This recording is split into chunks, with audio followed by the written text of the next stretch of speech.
Daily. Taste the Daily.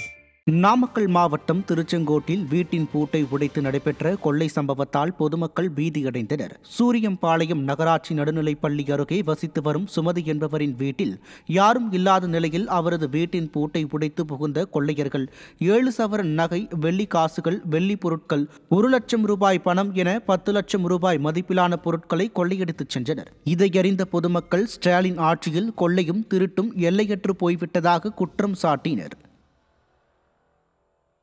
Dindigul மாவட்டம் கொடைக்கானலில் ஆதரவற்றோர் இல்லத்திற்காக நுகர்வோர்களால் வழங்கப்படும் சேமிப்பு உண்டியலை மர்ம நபர்கள் திருடும் சிசிடிவி காட்சி வெளியாகியுள்ளது.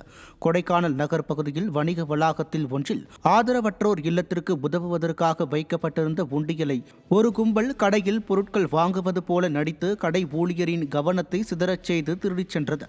விடிய ஆட்சியில் காவல்துறையினர் மீது சிறிதும் அச்சமில்லாத காரணத்தால் குற்ற சம்பவங்கள் அரங்கேறி வருவதாக பொதுமக்கள் குற்றம் சாட்டுகின்றனர். சென்னையில் அரசு மேல்நிலைப் பள்ளியில் 11ஆம் வகுப்பிற்கான விண்ணப்பம் வழங்க முறையான ஏற்பாடு செய்யப்படாததால் பெற்றோர், மாணவிகள் கடும் ஏமாற்றமடைந்தனர். அம்பத்தூர் பெருந்தலைவர் காமராஜர் அரசு மேல்நிலைப் பள்ளியில் 11ஆம் வகுப்புக்கான மாணவிகள் சேர்க்கை கடந்த 3 நாட்களாக மதிப்பெண் அடிப்படையில் டோக்கன் வழங்கப்பட்டு நடைபெற்றது. இந்நிலையில் வியாழனன்று குறிப்பிட்ட மதிப்பெண்களை பெற்ற மாணவிகளும் அவர்களின் பெற்றோர்களும் ஓரிடத்தில் குவிந்து டோக்கன் பெற முண்டியடித்ததால் கூச்சல் குழப்பம் காணப்பட்டது. இதனால் டோக்கன் பெற முடியாமல் போன பெற்றோர்கள் வாக்குவாதத்தில் ஈடுபட்டனர்.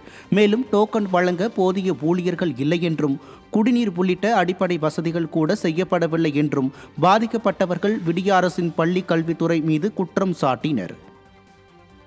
சேலம் மாவட்டம் சங்ககிரியில் கனிம வளங்கள் கொள்ளையடிக்கப்படுவதை விடிய அரசின் அதிகாரிகள் கண்டுகொள்வதில்லை என விவசாயிகள் குற்றம் சாட்டினர். சங்ககிரி வருவாய் கோட்டாட்சியர் அலுவலகத்தில் நடந்த விவசாயிகள் குறைதீர்ப்பு முகாமில் பங்கேற்ற விவசாயிகள் சங்ககிரி பகுதியில் அனுமதியின்றி பாறைகள், மலைகளை உடைத்து கனிம வளங்கள் கொள்ளையடிக்கப்பட்டு வருவதாகவும், இதனை வருவாய்த்துறை அதிகாரிகள் கண்டுகொள்வதில்லை என்று குற்றம் சாட்டினர். மேலும் வெள்ளாளபுரத்தில் அரசு சார்பில் பட்டா நிலத்தில் போடப்பட்ட சாலைகளில் செல்ல சம்பந்தப்பட்டவர்கள் அனுமதிப்பதில்லை என்பதால் அரசு இடத்தில் சாலை அமைக்க வேண்டும் என்றும், அரசிராமணியில் சரபங்கா நதியை ஆக்கிரமிப்பு செய்பவர்கள் மீது நடவடிக்கை எடுத்து நதியை தூர்வாரி அங்கு பாதை அமைக்கவும் வலியுறுத்தினர்.